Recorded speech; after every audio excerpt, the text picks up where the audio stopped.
Bakit ito ang palad ko? Luhaan siyang nakakamit. Nagtatanong sa may kapal kung ba't ako nagkaganito. Nasaan ang liwanag nitong landas ng aking buhay?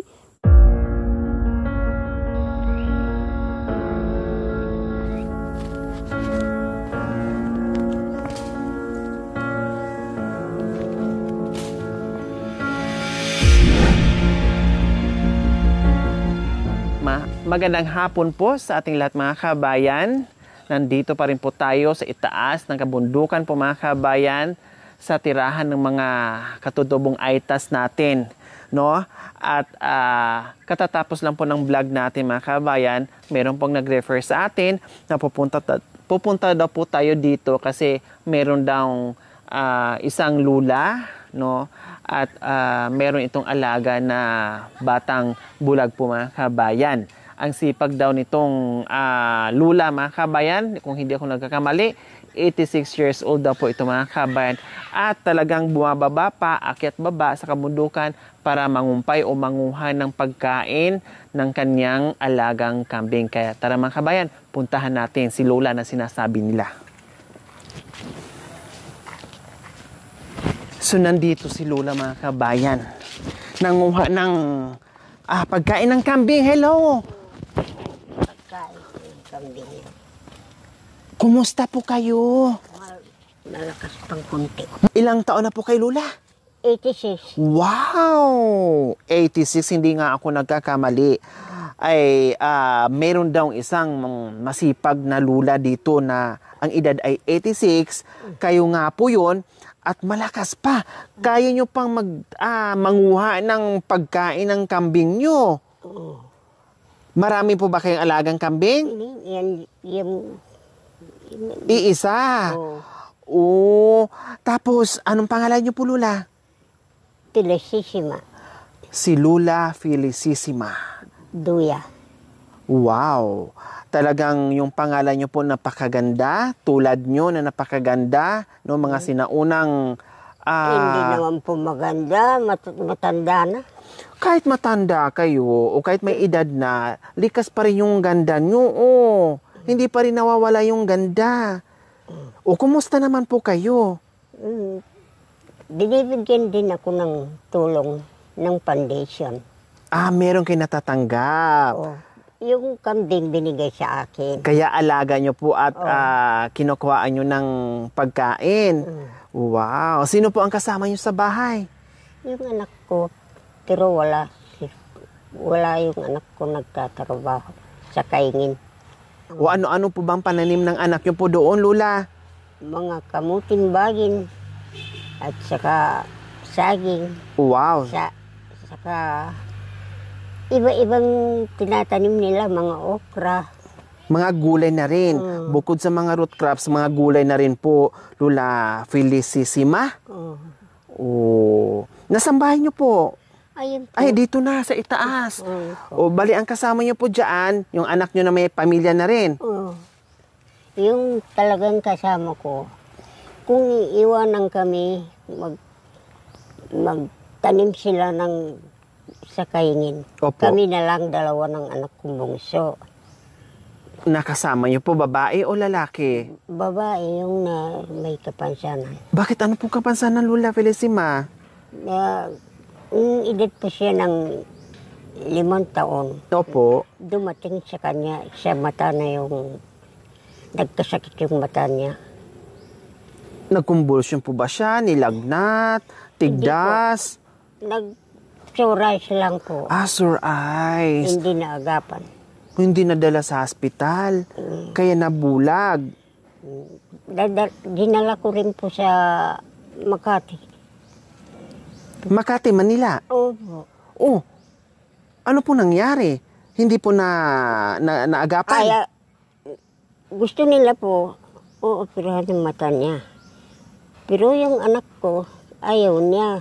Dahil tinanong na yung doktor Kung maalis po yung mata ko, makakita po ako. Siyempre kanya, hindi na. So, ganun pa din. Kaya akala ko, operahan para makakita. Ganun pa rin pala. Tanggalin yung ooperahan, hindi naman din makakita. Kaya, wag na lang. Parang ganun. Sinabi niya, yung mismong anak ko, sinabi niya, kung hindi din ako makakita, wag na lang. Tama. Wag na lang, ganyan na lang ako. Makakita pa akong konti. Bakit kinukuhaan niyo po sila ng pagkain? Marami naman pong damo-damo dito. Pwede niyo naman pong ipastol o Pastol lang. hayaan lang siya dahil Pinakawalan ko rin po yun. Pero mayroon din halaman yung mga iba dyan. tama nga naman, no? Tama nga naman. Ibig ko sabihin, ipastol nyo, pero may tali. Huwag yung pakawalan kasi ay kawawa naman din po yung mga halaman o pananim ng ibang kapitbahay. Pag yung pinapakawalan natin yung mga kahayupan natin, syempre nangangain din siya at naninira din siya. Di ba po? Okay, pwede po bang pumasyal tayo sa bahay nyo? Okay lang po sa inyo? Diyan po. Diyan pumasyal ka. Pwede po kayong mapasyalan sa bahay. Opo. Tara, punta po tayo.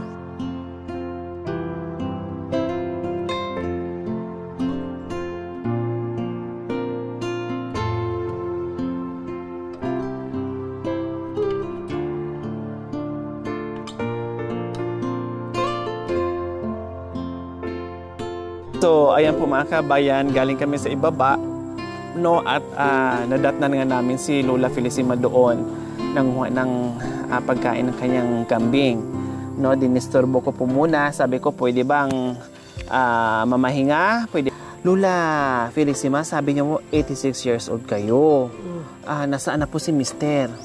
Wala na po ng Wala na. Natuklas po Nasa ng bukid po nagsunog, tinuklaw po ng aas. Saan po dito? Hindi doon doon sa lupain. Kailan namatay? Matagal na po. May Mga 15 taon na po. Ito yung anak nyo, Lola, na sinasabi nyo na hindi nakakita, na hindi na operahan. hindi po. Anong pangalan mo, ate? Leonelyn Duya po. Ilang taon na kayo, ate? 31 po. 31 years old na kayo. So, sabi ni mama nyo kanina ay hindi na naagapan yung inyong mata dahil lamang sa sore eyes Opo. at hindi na rin kayo nagpa-opera. Bakit? Kasi po, pag magpapa-opera po, dinala po ako ng mga tumutulong sa amin. Pinagamot po ako sa Maynila. Sabi po nila, papalitan daw po ng mata ng hayop yung aking pong mata. Pero sabi ko po, kung papalitan ng mata ng hayop ang aking mata, sabi ko po, kung mapapalitan ng hayop ang aking mata, makakakita po ba ako? Sabi nila. Siyempre hindi na. Depende kanya sa totoong mata ng tao. Kung may mag-donor, talagang kung may donor daw po. Pwede. makakakita po ako. Opo. Kaya hindi na kayo pumayag kasi ang ipapalit ay halimbawa mata ng kambing. Ganun naman din ay hindi kayo makakita. Pero kung meron mag-donate na talagang mata ng tao, ay pwede, syempre. Opo. Kaya nag-decide na kayo na wag nang operahan. Opo. Kanya hindi na po natuloy yung opera niya. Pinagtsagaan ko na lang po. Malait pa po ako nang uoperahan po sana nila. Ilang taon ka noon, Ate Leonelyn? 5 years. Matagal na panahon. Talagang kahit aninag, wala? Meron na po. Merong aninag lang.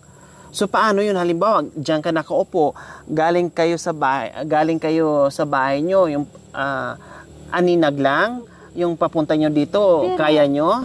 Pero dati po, nung hindi ko po nakilala yung back to Christ, nung back to Christ po kasi ako, nung hindi ko po nakilala yung back to Christ, yung gabi po, ay yung araw po, parang gabi po sa akin. Pero nung nagsimba po ako sa back to Christ, nakakaaninag na po ako kahit yung konti lang po. Yung Mm. nakakakilos po ako medyo sa bahay. At tulad ng, Yung nagsimba po ako sa Liriyo na back to Christ. opo, tapos nakakapagwalis kayo, nakakapaghugas, gano'n. Nakakagawa kayo sa loob ng bahay. Hindi po ako nakakapagwalis, pero pag maglaba po, nakakaya ko po. Pagsasaing. Magsasain din po pag wala po pwede magsain. Kayo na ang gumagawa nun. Po, pag dalawa lang po kami ni nanay. Pag Mabali- wala yung mga kasama namin. Mabalikan natin, Lola Felicissima. Nung nakagat yung mister nyo no, doon sa dati yung tinitirahan, totoo pa lang pag mga ganitong gubat, sabi kasi ng iba, ay yung ahas takot sa tao. No? Hindi po. Yung Natapakan po kasi niya. Ayun. naapakan ng Maliit po ba o malaki? malaki po ahas. Silaki po ng yung kahoy, yung bilog na kahoy na ganito, yung dingding na kahoy. Yung haligi ng kahoy. Naapakan? Nahuli nyo yung ahas na... Hindi naman Hindi po. naman po. Hinabol po nila pero pati yung tsinelas po ng tatay ko, tinakas ng aas. Pero hindi naman siya nilunok ng ahas. Nakagat lang, natuklaw. Nakauwi pa po siya sa Nakauwi amin. pa sa bahay nyo. Pero pagka uwi niya po sa bahay, nanghina na siya. Dadalhin po siya sa ospital, sabi niya. Huwag na siyang dalhin kasi marami na sugat. Dito po na marami po sa sugat. Tapos dito, para mga kinagat ng aso. Oh. Ilang beses pala siya natuklaw. Hindi niya napansin na habang nagsusunog siya doon sa bukirin niya, meron palang ahas doon sa Meron paligid siyang, niya. meron siyang Itak. itak. Opo. Maliit lang po. Maliit po. Hindi na kayang pagtabas ng Hindi niya kayang patayin yung ahas, kumbaga. Dahil maliit lang yung daladalan niya. Sobrang laki pala talaga ng ahas. Oh my gulay. No? May mga gamot po kasi sa aas eh. Ginamot na siya ng mga damo, yung damo-damo. Pero hindi na po na kayang naisalba. Kasi, kailangan kasi doon ma-injikan siya. Kamandag. Oo. Talagang malakas ang kamandag ng ahas. At saka kanito, noon po yung daan dito, hindi pa po ganyan. hindi pa sementado mo gano'n. Hindi pa ganyan. Dito rin po ba kayo dumadaan noon? Kailang maliit lang. Saka wala pa daanan ng tao lang. Tao. Wala pa makakapasok sa sakyan noon. Malayo pa ba dito yung Mount Pinatubo, Lola? Malayo pa. po. Walang daan. Meron Wala. po. Yan po daan na yan. Yung Dire-diretso yan? diretso. Kalsada na po yan? Oo. Sementado na Pero rin. hindi pa rin po abot doon. Malayo pa rin po kahit makarating pa doon. Pero bundok pa rin ang dadaanin niya. So ibig sabihin, kaya naman siya, kailang, at least, yung lalakarin ko, konti na lang. Pero may iwan din yung sasakyan doon sa May taas. mga bahay naman, kung halimbawa, maiiwan yung sasakyan, may mga bahay-bahay naman. Meron. Meron. Baryo rin. Katulad dito. Diyos, Pero malayo pa yun. mga ilang oras kaya mula dito sa inyo, papunta doon sa Mount Pinatubo? Ay, Gagabihin ka po. Oh my Mga God. ano po siguro mga madaling araw na po bago ka makarating doon. Mula dito sa inyo? Ang layo pala ano. O kumusta naman na kayo, Lola? Nananghalian na po kayo? Kumain na kayo? Anong ulam niyo po? Okra po. Wow. Ate Lunilin, sabi niyo madalas kayo sa simbahan, nagsisimba kayo, nakakakita nga kayo ng aninag dahil sabi mo ay nagsisimba kayo. Siyempre, pag tama, sa tulong ng Panginoong Diyos, siyempre pag mga ganyan, magaling kumanta, pwede bang handugan nyo kami ng kanta? Bagang pangit siya, boses. Kasi maganda ang tono ng salita nyo eh. Sa madaling araw, ako'y ginising niya. At At ako'y binigyan ng lakas at pangunawa, pagkat si Kristo ang dakilang kanlungan ko. Walang kapantay na Diyos, si Kristo sa aking buhay. Si Kristo ang aking kaligtasan at ang buhay na walang hangganan. Iniligtas niya ako sa bitag ng kamatayan, pagkat si Kristo lang ang aking kaligtasan. Pagkat si Kristo ang kaligayahan. Sa karamdaman, siya'y kagalingan ko. Pagkat si Kristo ang dakilang kanlungan ko. Walang kapantay na Diyos, si Kristo sa aking buhay. Si Kristo ang aking kaligtasan at ang buhay na walang hangganan. Iniligtas niya ako sa bitag ng kamatayan, pagkat si Kristo lang ang aking kaligtasan. Thank you po. Wow!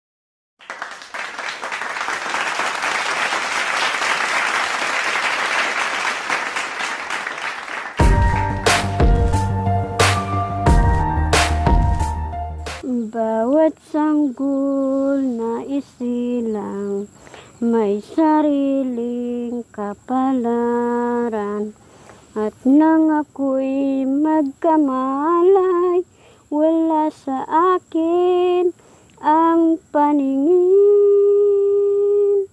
Bakit ito ang palad ko? Luha ang siyang nakakamit. At nagtatanong sa may kapal, kung ba't ako nagkaganito?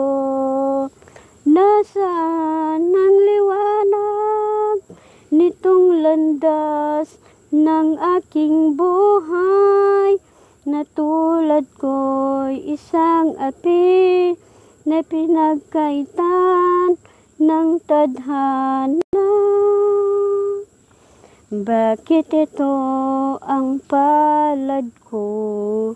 Luha ang siyang nakakamit. Nagtatanong sa may kapal, kung ba't ako nagkaganito?